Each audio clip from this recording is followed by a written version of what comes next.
Good morning, good afternoon, everyone. Depending on what part of the country you're on. It's about 6:30 in the morning here, Honolulu time. We're rolling through lunch right now, and the markets all just went red.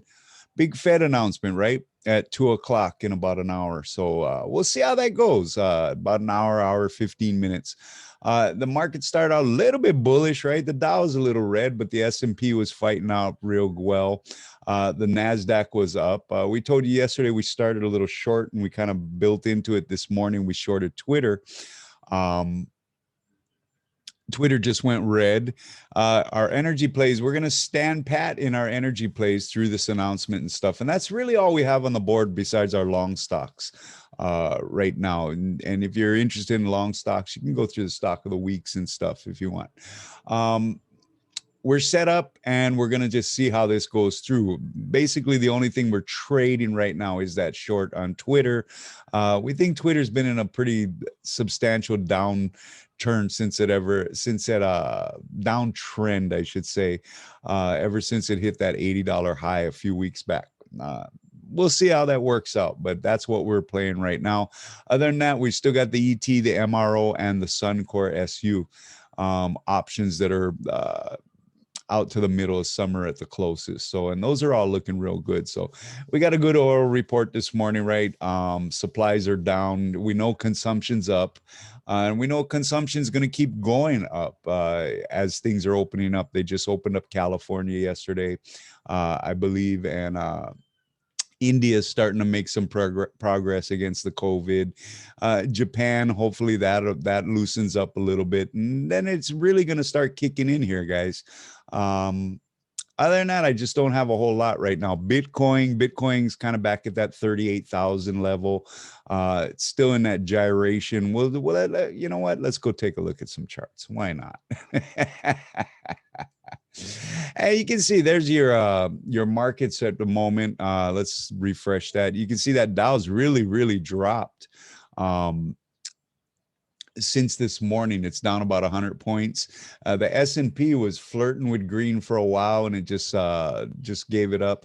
But the Nasdaq was pretty strong in the morning. It actually let us on that Twitter short get a few more contracts a little bit even cheaper than we got them yesterday. But Twitter since then has gone red, so good for us. Other than that, you can see the VIX. The VIX was in the 16s, red all day. Not showing a lot of fear, but all of a sudden fear's kicked in there. That $20 on the VIX is your big moment, is your rubber hits the road movement on that. Looking across the board, oil, like we talked about, oil, we had a good report this morning. Demand rise, falling inventories. We've been talking about that for over a month now, and we'll continue to ride that pony until it peters out. We still believe we're going to have triple-digit oil by the end of summer, maybe by the end of July. So we'll see how that works out. It's all systems go right now, but it's a little bit negative tone on the market. And so we'll step back. We've got our longer positions on our options, those ones that are out to the end of July and also out to the middle of September. We'll stick with those energy plays right now. We've got kind of a little trade on the board to make a little quick money with the Twitter short. If all things go as we expect with this Fed announcement pushing the market down even more, we'll probably get a nice quick profit off of that, put a little money in our pocket and ride the oil, reanalyze the market. And we recommend you do the same thing. It's just really hard to read right now. Let's go over and pop on over and look at gold. And you can see gold's up a little bit, but not much. It bounced off that 1850 level real nice. 1900 would be their big resistance right now on gold if the whole inflation picture starts really taking effect. Cryptos, right, guys? Cryptos, Bitcoin pushed up there that 40,000 for a little while. It's back down. It's down about $1,500 a coin right now at that 38.5. Ethereum still kind of trending around that 23, 24, 25 level. And you can see across the board, pretty much cryptos went a little negative too there in the last couple hours. Interesting morning. Let's go look at a couple charts. We're still standing by our Bitcoin chart. You can see our year daily chart here. We talked about capitulation, confirmation, test, retest, and a channel. And what it's doing is it's digesting all this selling here. So if you're bullish on it, this is your buying area. If you're bearish on it, you should have been out a long time ago. You probably should have sold right around that top, but that's another story. You know us, we're hodlers right now. So we'll sit tight on our Bitcoin. Friday, we'll have another crypto show. So we'll update you on what we're doing with our crypto portfolio. Again, we don't make a lot of moves with our crypto portfolio. We're hodlers. We position and stuff. And, if you're interested in that, go ahead and check out the show on Friday. I release it right after I release the market update. Now let's go look at some other charts. You can see those futures, those NASDAQ futures. Let's look at the 5-minute. Now, keep in mind, these are about 10-minute delay on TradingView. And you can see that futures early in the morning, they were nice and chippy, and then they just kind of hit the skids about an hour, 2 hours ago. That's your NASDAQ right there. You can see, let's go over and look at your Dow. Hey, look at that big red bar on the Dow, man. It's like all of a sudden everybody said, oh, crap, man, in an hour we got a big meeting. Now a lot of little bulls are sticking in. So, and we'll probably see some sideways action. You know what I mean? It's the big fight, right? Is Jerome Powell going long or is he going short? And you can see the same thing on the S&P 500. One of the things that really benefited the S&P 500 this morning is Apple starting to participate again. It's back at that 130 level, which is close to a breakout there on that chart and stuff. So it's just an interesting time right now. You can see, let's go look at the VIX chart. You can see what we were talking about from the open. The VIX got really bearish, right? Which means the market was bullish, and then it kind of just gyrated there. And in that last hour, it just exploded. So everybody's kind of stepping back, it looks like, and getting ready for this big meeting from the Fed. So other than that, guys, I just don't have a whole lot right now. We're like everybody else. We're going to see how this Jerome Powell speech goes, and we'll adjust from there. But again, we're keeping it real light. We love energy going forward, so we're going to stay in that energy play. The Suncor is already up 80, 90%. The ET actually went a little bit profitable this morning, and the MRO we just started, so we're okay with that. We're kind of building positions and stuff, and that's the way we trade, guys. Look, if you're trading the ticks, that's great, especially if you're successful at it. You're watching the wrong program. We like to have a little bit of time to build a position, and then we like a nice big explosion to exit a position. We buy into weakness and we sell into strength, but we don't do it tick to tick to tick. Okay, guys. Again, if that's what you're interested in, you're probably in the wrong place. Same thing with our cryptos. You're not going to see a lot of on the crypto show.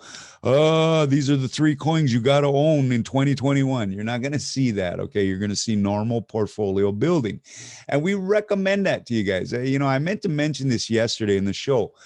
Take this to heart, guys, is why we're not worried right now. One, we're light on the board and on purpose, right? We've got about 20% in options right now, but there's another 45% of our portfolios that are in long-term dividend earning, great balance sheet stocks. And that protects us. I talked about how in December, we thought the market was going to roll over. So we were shorting our options, but what made the portfolios money was that other part of the portfolio. It took well advantage of those big rallies and things like that. It'll do the same in the opposite environment. Okay. It's always easier for some reason to make money short in options. For some reason, we've found that to be true over the years, that it's easier when you have the opportunity. Look at the COVID. The COVID, when it happened in March, we ended up with 3 plays over 3,000% each. Short market's easy. For some reason, if you can call them right, you can make some good money. And we think we're right on this Twitter, but it's that big part of your portfolio. Think about it. While that big part of that growth part of you. We call it the growth part of your portfolio. We own Apple and things like that. We own Suncor Long. We own Hawaiian Air, which is up 100%. These are all stock of the weeks we talk about. We bought ET when it was $7. Things $12 now, but they paid dividends too. So when that market crashed in March, guess what? Those stocks just got rocked. But through the options, we were making those 3,000% gains and stuff.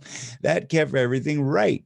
And guess what? As that market found its bottom and everything got right, guess what? We had reversed our options, and now we were playing along, making money on that. And that portfolio was just growing like a banshee. So take that to heart, guys. Don't box yourself into one strategy, and keep a little bit longer of a frame, at least a midterm frame. Remember something on your stocks. If you can keep a position for a year or more, you pay almost, it's like half the taxes on the gains. So that's another big advantage, right? So look, guys, let's call it a Wednesday. It's hump day. You guys go enjoy. We're about an hour right now. We are an hour from that Fed release. Let's see how it shakes out. Let's go do the charts. Look at the charts one more time together here before we let you go. And let's use CNBC's charts, so they're live charts. We'll stay off that trading view crap. And you can see across the board, the NASDAQ's down about 13, the S&P's down about 9, and the Dow's down about 91. That's actually softened a little bit. It's picked up a little bit bullish. And you can see that VIX was down a little bit more than that, but it's still over that 17 level. Markets are on edge before the Federal Reserve's policy. No kidding. Thank you, Sherlock, for discovering that little thing for us. So look, guys, other than that, everything just kind of went bearish in that last hour. Crypto went bearish. Gold went a little bit bullish. Oil is just oil. Oil is just unstoppable right now, guys. It's just unstoppable right now. I can't even describe it. And the markets just went a little bit bearish, but it looks like that Dow's picking up a little bit. And it'll just be that sideways flux until this meeting comes out, and then we start getting Jerome Powell's speech afterwards, right? So look, guys, let's call it an update. Let's call it a Wednesday. We'll be back tomorrow morning to review whatever the Fed said, and also to give you your good market analysis. All right. Okay, guys, I'll see you guys in the morning.